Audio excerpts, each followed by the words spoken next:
하나님의 말씀 야고보서 5장입니다.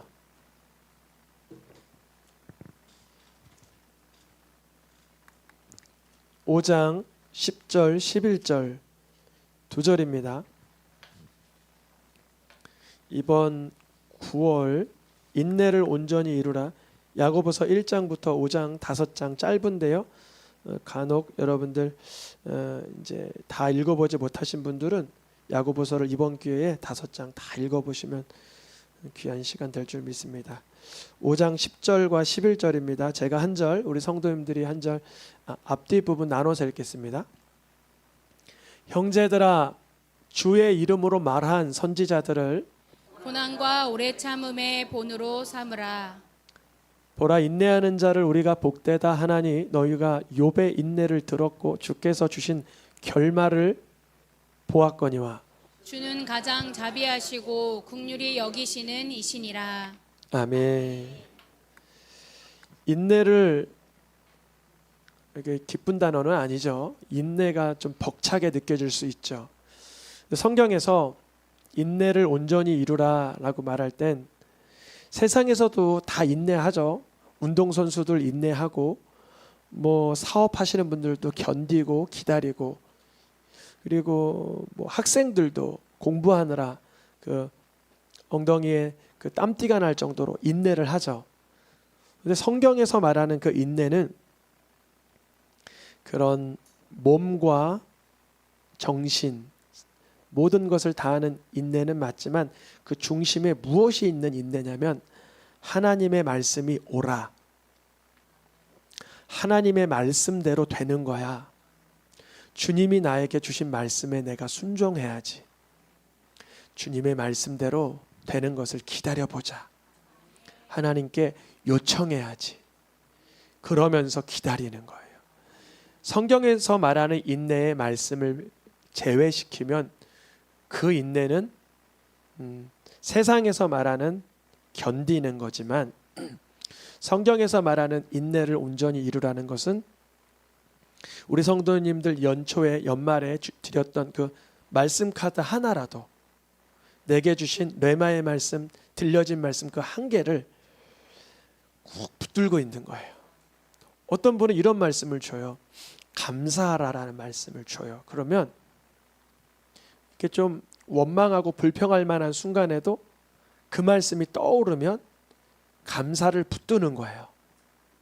근데 여러분, 원망하고 불평할 그 상황에도 원망 불평할 그 데이터 말고 감사하고 기뻐하고 즐거워하고 고마워할 제목들이 상당히 주변에 있는 것을 발견하게 됩니다. 그래서 그때 인내를 온전히 이루라는 건 뭐냐면, 어제 그랬잖아요. 지난주에 아주 못된 일 할 때도 인내한다고요. 못된 일을 하려고 하더라도 견디는 거예요. 내가 이번에 한번 뺏어야지, 가서 한번 때려야지, 내가 못되게 굴어야지 할래도 인내가 필요한데, 우리가 성경에서 말하는 인내는 말씀 붙들고 견딘다, 말씀 붙들고 버틴다, 그런 것입니다. 지난 시간 제목은 뭐였냐면 인내가 왜 필요한가, 이런 거였어요. 성경 말씀이 맞으면 맞지, 맞다라고 빨리 응답해 주시지 왜 자꾸 늦추시는가, 때로는 왜 견디라 그러시는가. 그 이유는 하나님의 말씀을 붙들고 견디다 보면 예수님이 내 주님이라는 걸 발견하게 됩니다. 이게 인격적인 하나님의 역사예요. 제가 그랬잖아요. 수련회를 3박 4일 갔는데 고등학교 때 하도 말씀을 많이 들으니까 그때 깨달은 게 뭐냐면 내가 죄인인 걸 깨달았어요. 처음으로. 저는 어디 뭐 파출소는 한번 가봤지만 사람들에게 막 고소당하고 그런 적은 없는데 말씀이 나를 비추니까 내가 죄인인 걸 다 깨달은 거예요. 제가 3박 4일 동안 거기 수련회장 뛰쳐나가고 싶었는데 견뎠거든요. 고등학교 3학년 때 수련회 가야 돼요, 공부해야 돼요? 공부가 우선이 아니라 수련회를 가야죠. 수련회가 우선이죠. 말씀이 먼저예요, 세상의 일이 먼저예요? 말씀이 먼저예요. 제가 목회자라서가 아니라 전 예전에 상담학 공부할 때도 주님이 감동을 전도서를 다 읽어보라 그러셨어요. 근데 그때 시험은 사회복지법제였거든요. 제일 어려운 과목 중에 하나, 다 외워야 돼요. 근데 순종하는 마음으로 사회복지법제 공부를 안 하고 시험 보기 1시간 전인데 전도서 말씀을 다 읽고 시험을 봤는데, 놀라지 마세요. 그때 시험이 어려웠는데 다 맞았고, 학교에서 주는 장학금, 또 다른 장학금 2군데에서 받았어요. 감사하죠. 하나님은 하나님 말씀에 우선한 자를 쓰십니다. 왜 말씀을 가지고 붙들고 인내하라 그러냐면, 그 말씀을 붙들고 견디는, 그냥 확 미워해 버릴까? 불평해 버릴까? 내 맘대로 해버릴까? 내 뜻대로 해버릴까? 할 때, 아니지, 인내하라 그랬지, 말씀이 뭐라고 그랬지, 용서하라 그랬지, 사랑하라 그랬지, 온유하라 그랬지. 저는 그거를 어디에다가 적용시키냐면 가정에서 적용시켜요. 새생명교회에서 가장 중요하게 여기는 2 단어가 뭐냐면 복음과 가정입니다. 이 복음은 가정에서 풀어져야 돼요. 그게 실제가 돼야 돼요. 복음과 가정이 동떨어져 있으면 그건 종교생활이라 그래요. 말씀을 힘겹게 준비하다가 가정에 가는데 애들이 놀아줘 그러면 피곤하다 그래야 돼요. 아이고, 아빠 기다려서 고맙다. 근데 아빠가 조금 피곤한데 어떻게 하면 좋을까? 이렇게 온유하게 대답해 줘야 돼요. 이 두 번째가 잘 안 되죠. 그때 인내를 배우는 거예요. 예수님의 성품을 조금 배우는 거예요. 예수님은 그렇게 피곤해서 배 밑에 그 고물에 들어가서 주무시는데 제자들이 죽겠다 그럴 때 일어나셔서 파도를 잔잔하게 해주시고 제자들의 마음을 안전하게. 인내를 온전히 이룬다는 건 뭐냐면 예수님이 누군지를 발견해가는 과정이에요. 예수님을 그럼 믿었어요. 믿은 사람에겐 그럼 인내가 왜 필요한가? 그거는 왜 필요하냐면 예수님을 믿은 사람에게는 믿은 뒤에 예수님의 인품을 닮아가는 과정이에요. 예수님의 성품을 완성해가는 과정이에요. 우리 성도님들 가운데 못되신 분은 한 분도 없는 것 같아요. 다 착하신 것 같아요. 그런데 이제 예수님 성품을 닮아가야 돼요. 우리 사람 인품으로는 한계가 있어요. 착하긴 해도 우리 성도님들 다 착한데 언제 어려움이 되냐면 화가 나면 못되져요. 똑같지만 저도 화가 나면 못되져요. 교활해지고 이기적으로 되고 삭막해지고 퍽퍽해지고 좀 그래요. 그때 인내하는 거예요. 예수님을 바라보는 마음으로 인내하는 거예요. 인내하는 자가 복되다. 반대로 그럼 인내하는 자가 복되지 않는 이유는 뭐냐면 성품의 변화가 생기지를 않고 예수님을 구주로 만나는 영적인 그 체험을 못하게 돼요. 오늘 말씀 본문을 한번 더 읽어볼까요? 15장 10절과 11절인데요. 첫째는 주의 이름으로 말한 선지자들을 주의 이름으로 말한 선지자들이 누굴까? 호세아, 예레미야, 이사야, 수많은 성경의 인물들이 있는데 그들의 무엇을 본을 삼으라 그러냐면 그들이 받은 축복, 그들이 받은 풍성함, 그들이 받은 자유함, 그걸 말하지 않고 그들이 받은 고난과 오래 참음을 우리의 본으로 삼아 바라보라 그래요. 이 야고보서를 쓴 예수님의 동생 야고보는 왜 주의 선지자들의 고난과 오래 참음을 본을 삼으라 그럴까? 이걸 한번 염두에 두고요. 그 중에서 대표적으로 주의 이름으로 말한 선지자들의 대표주자 5장 11절입니다. 누구예요? 욥이 선지자라는 거예요. 주의 이름으로 말한 선지자들을 고난과 오래 참음의 본을 삼는데 맞다. 야고보가 생각하니까 대표주자가 욥이라는 거예요. 욥의 인내를 들었지 않냐? 42장에 걸친 거대한 이야기를 듣지 않았냐? 그러는 거예요. 욥의 이야기. 이번에 제가 고민하는 어떤 제 인생 일세 중대한 기도 제목이 하나 있는데 이번에 욥의 인내를 연구하면서 어떤 귀한 목사님의 설교를 들으면서 깨닫게 됐어요. 주님이 하시는구나. 하나님이 하시는구나. 그러면 예수님의 동생 야고보가 욥의 인내를 말하게 된 배경이 있을 거 아니에요. 갑자기 오래 참음과 고난의 본을 닮아가라 욥을 봐라 했던 이유가 있는데, 이 야고보서를 받은 이 독자들의 입장이 어떤 상황이었냐면 야고보 5장 4절과 6절에 기록되어 있습니다. 어떤 상황이었나? 추수를 열심히 하려고 일을 했는데 주인이 봉급을 주지 않는 거예요. 선하게 하나님 말씀대로 살았는데 오히려 정죄를 당하는 거예요. 이게 야고보서를 받은 독자들의 상황이었어요.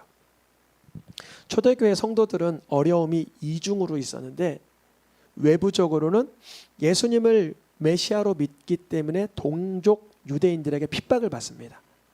예수가 무슨 그리스도야, 예수가 무슨 구원자야, 아무것도 아닌 것 같구만, 십자가에서 허망하게 죽었잖아. 동족에게 핍박을 받고, 내부적으로는 어떤 갈등이 있었냐면, 초대교회 그 고대 사회는 종들과 주인, 부요한 자, 가난한 자가 이렇게 차별이 확실하게 있었는데, 교회만 가면 어떻게 돼요? 아니, 종하고 주인하고 같이 앉아서 같이 예배하고, 오히려 종이 막 대표 기도하고 그러는 거예요. 그러니까 막 주인 아저씨가 불편한 거예요. 그런 어떤 내부적인 갈등, 외부적인 핍박, 이 초대교회 공동체에 있었던 숙제와 같은 것이었는데, 그 중에 노동자들은 품꾼을 잘 받지, 품삯을 잘 받질 못하고 하나님 말씀대로 사는데 괴로움을 당하는 거예요. 그때 야고보가 무슨 얘기하는 거예요? 많은 선지자들도 말씀대로 살았지만 많은 핍박과 고난이 있었다. 특별히 욥도 그러했다. 욥도 얼마나 많은 애통과 고난이 있었느냐. 욥을 바라보라면서 인내하라고 이 예화를 주는 것입니다. 여러분, 인내할 때 가장 우리가 급하게 저지르는 가장 크나큰 죄가 뭔지 아세요? 그 인내하다가 말고 저지르는 가장 큰 익숙한 죄 뭐냐면, 야고보서 5장 9절에 이렇게 써 있습니다. 5장 9절입니다. 네, 서로 뭐 하지 말라? 원망하지 말라. 이렇게 말할 수 있는 거예요. 아, 내가 품꾼을 주고 싶었지. 근데 일을 제대로 안 하는 거야. 너무 일을 못해. 그러면 나름 그 주인 입장에서의 원망이 되는 거고, 또 봉급을 받지 못한 사람, 우리 주인은 너무나 박해. 제대로 안 줘. 원망하고. 뭐 합당한 말 같고 합병한 의견 같지만 사실은 그건 원망이죠. 누구나 할 수 있는 말이죠. 오히려 찾아가야 되는 거예요. 주님, 해결책이 뭐죠? 어떻게 하면 내 직원을 도와줄 수 있습니까? 어떻게 하면 내 주인의 보탬이 될 수 있습니까? 아멘? 그럴 사람이 별로 없어요, 사실. 저도 군대 대신 방위를 갔다 와서 공장에서 일을 했는데, 방위들이 한 8명 앉아있으면 과장님이나 부장님을 욕할까요? 막 칭찬하고 좋아할까요? 이야, 이거 직접 옆에 앉아 있었으면 큰일 날 뻔했어요. 왜냐하면 엄청 욕을 해요. 막 공장장이 저게 뭐냐, 부장님은 일을 왜 그렇게 주냐, 과장은 왜 그러냐, 계속 욕만 하는 거예요. 그러면 그 결과가 어떨까요? 그 원망 속에 일을 하면 일의 결과도 안 좋고, 어떤 때는 포장했던 박스를 다 뜯어야 돼요. 잘못 포장을 한 거예요. 저는 복음을 아니까 적의 나쁜 걸 분별할 수 있는 능력은 있어요. 그래서 욕하는 자리에 동참해요. 욕하는 자리에 동참하면 안 돼요. 내가 나름 과장님 팀이라서가 아니라, 부장님 팀이라서가 아니라, 불평, 원망, 푸념, 정죄하는 자리에선 침묵을 하거나 중보기도 하는 거예요. 그럼 어떻게 이 상황을 헤쳐나갈까? 우리가 원망하면 똑같은 원망의 말을 또 다른 사람에게 듣습니다. 내가 나에게 부모에게 원망하면 자녀들이 나의 무엇을 봐요? 원망하는 모습을 봐요. 그럼 내 자녀는 나에게 감사할까요? 원망을 따라할까요? 원망을 따라요. 늘 부모님을 공경하고 존경하고 우러러보고 하는 부모 밑에 자란 자녀는 그 모습에 보고 따라가게 되는 것이죠. 말씀을 붙들고 인내하고 싶은데 상황이 그렇게 되지 않을 때 우리가 쉽게 나오는 말이 원망이에요. 그래서 욥의 옆에 아내가 있었는데 욥의 아내는 욥에게 그랬어요. 좀 많이 뒤로 가야 되는데 욥기 2장 8절 9절 보니까 그의 아내가 뭐라 그러냐면 욥에게 욥 이제 그만 됐어. 그만 인내해. 무슨 말씀 듣고 말씀을 붙들고 뭘 견디긴 뭘 견뎌. 그냥 하나님 욕해버리고 죽어. 그랬어요. 여러분 이거 너무 심하다 그러지만 여러분 죄송합니다. 우리가 그럴 수 있어요. 이걸 깨달아야 돼요. 내가 그럴 수 있어요. 하나님은 하나님이야. 그만 얘기해. 하나님 얘기. 복음은 뭔 복음이야. 예수는 뭐 예수야. 십자가는 뭐 십자가. 그만 얘기해. 여러분 다른 사람에게 찾지 말고 내 속에서 인내하다 말고 올라오는 원망이 이럴 수 있다는 걸 깨달을 수 있게 축복합니다. 그래서 다시 한번 위로 올라가서 야고보서 5장 10절에 주의 이름으로 말한 선지자들 그 중에 대표 주자 누구요? 5장 10절에 다음 구절입니다. 욥의 인내를 들었고 욥의 결과는 어떻게 됐어요? 복되게 되었다. 욥이 왜 복되게 되었냐면 아내가 하나님이 욕하고 죽으라 그랬는데 욥기 2장 10절에 보면 욥이 그거에 대한 대답으로 뭐라고 말하냐면 그대의 말은 어리석은 말입니다. 진단을 먼저 해줘요. 진단을 해주고 두 번째 하나님께 복받을 때도 있지만 내가 알지 못하지만 때로는 징계받을 때 저주받을 때 책망받을 때 왜 없겠습니까? 그 모든 일로 욥은 뭐하지 않았다? 하나님을 원망하지 않았다. 이게요 욥의 인생을 하나님께서 기뻐하는 이유예요. 욥이 뭐 해서가 아니라 오히려 하나님을 향한 원망하지 않고 하나님을 절대 신뢰하는 이 중심. 저도 애들이 아빠가 뭐 별거 없지만 아빠를 절대로 신뢰해 줄 때 막 해주고 싶더라고요. 아니 제가 그렇게 세게 얘기한 적 없는데 이러는 거예요. 아이가 아빠가 나 그거 완전히 다 해준다 그랬어. 사실 나 그렇게 완전히 해주고 싶은 마음이 없었는데 할아버지가 언제 한번 이런 배 만드는 장난감을 사줬는데 이 피스가 1000피스가 넘어가는 거예요. 우리 할아버지 날 골탕 먹이시려고 그러셨는지 그래서 제가 밤 10시에 받아들고 새벽 2시까지 했잖아요. 그거를 4시간 걸렸어요. 1000피스짜리 그걸 조립할 배가 지금 목양실 여기 위에 있어요. 이만해요 배가. 얘가 이런 아빠 난 피곤해서 자는데 아빠는 뭐 해준다 그랬으니까 믿고 잘게. 얘가 날 너무 믿으니까 실망을 주기 싫은 거예요. 욥이 하나님을 지금 너무 신뢰하고 있어요. 여러분 하나님을 말씀을 인내하며 견디시길 축복합니다. 어제 결혼식을 참석했는데 엄청 감동받았잖아요. 우리 성도님 한 분이 이제 따님의 결혼식을 위해 축사를 하시는데 먼저 하나님께 감사드립니다. 그러는 거예요. 그 자리에는 예수 안 믿는 사람도 있었을까 없을까요? 있죠. 제가 알죠. 많이 예수 안 믿는 분들도 계실 수 있어요. 근데 하나님이 이 가정을 보호하시고 이끌어 가실 걸 신뢰함으로 인내함으로 그 간증하신 거예요. 그러다 보니까 따님도 오늘 답장을 저한테 주기를 목사님 믿음의 가정을 꾸려가겠습니다. 그러는 거예요. 선물을 성경을 줬더니 이 성경을 붙들고 믿음의 가정으로 꾸려가겠다는 거예요. 늘 우리의 말은 어리석은 살의 말이 아니라 하나님께 영광 올려드리고 하나님께 감사드리고 믿음의 말이 돼야 될 줄 믿습니다. 그게 바로 욥의 인내였어요. 근데 여러분 쉽지가 않아요. 입술을 지킨다는 것 어려워요. 이게 가장 재빠르게 움직이기 때문에. 그래서 어제 밤에도 지금도 선명히 기억나요. 1시간 이상을 계속 주님께 내 마음을 올려드리기 위해서 기도하면서 잤어요. 한 11시부터 12시까지 계속 기도하면서 자는 거예요. 그러니까 숙면을 취하는 거죠. 여러분 입술이 말씀을 붙들고 있는 인내의 열매가 될 수 있길 축복합니다. 욥은 복을 받았습니다. 어떤 복? 야고보서 1장 12절 말씀에 시험을 참았어요. 인내했어요. 말씀을 붙들고 버텼어요. 그래서 약속하신 생명의 면류관.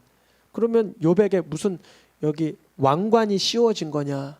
뭐 그렇지는 않은 것 같아요. 욥의 고백에서 그의 축복을 볼 수가 있는데 욥이 42장 5절에 뭐라고 고백하나 보겠습니다. 내가 이제는 눈으로 주를 배옵나이다. 귀로는 성경 말씀을 자주 들었을 거예요. 하나님은 사랑이시다. 하나님은 전능하시다. 예수님은 날 위해 십자가에 돌아가셨다. 그게 귀로만 들었는데 이제 아무 소리가 아니 들리고 눈은 닫아 있는데 영 안에서 바라봐지는 거예요. 아, 하나님은 과연 나를 바라보고 계시고 자비하시고 기다리시고 나를 신뢰해 주시고 나를 미쁘다 하시고 나를 어여쁘다 하시는구나. 그거를 바라보게 되는 거예요.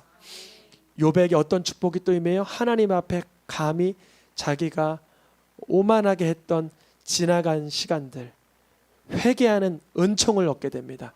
우리 새생명교회에서 회개하세요, 우리 회개 기도합시다 이런 말 잘하는데 사실 회개는 하나님의 전적인 선물이에요. 눈물이 쏟아져 나오고 애통의 마음이 쏟아져 나오는 것은 내 실력이 아니에요. 주님의 능력인 줄 믿습니다. 우리가 욥처럼 때로는 견디기 어려운 순간에도 말씀 붙들고 버티고 인내하며 원망의 말이 아닌 감사와 간증의 그 시간으로 주님께 올려드릴 수 있기를 축복합니다. 시간 찬양하며 기도하겠습니다.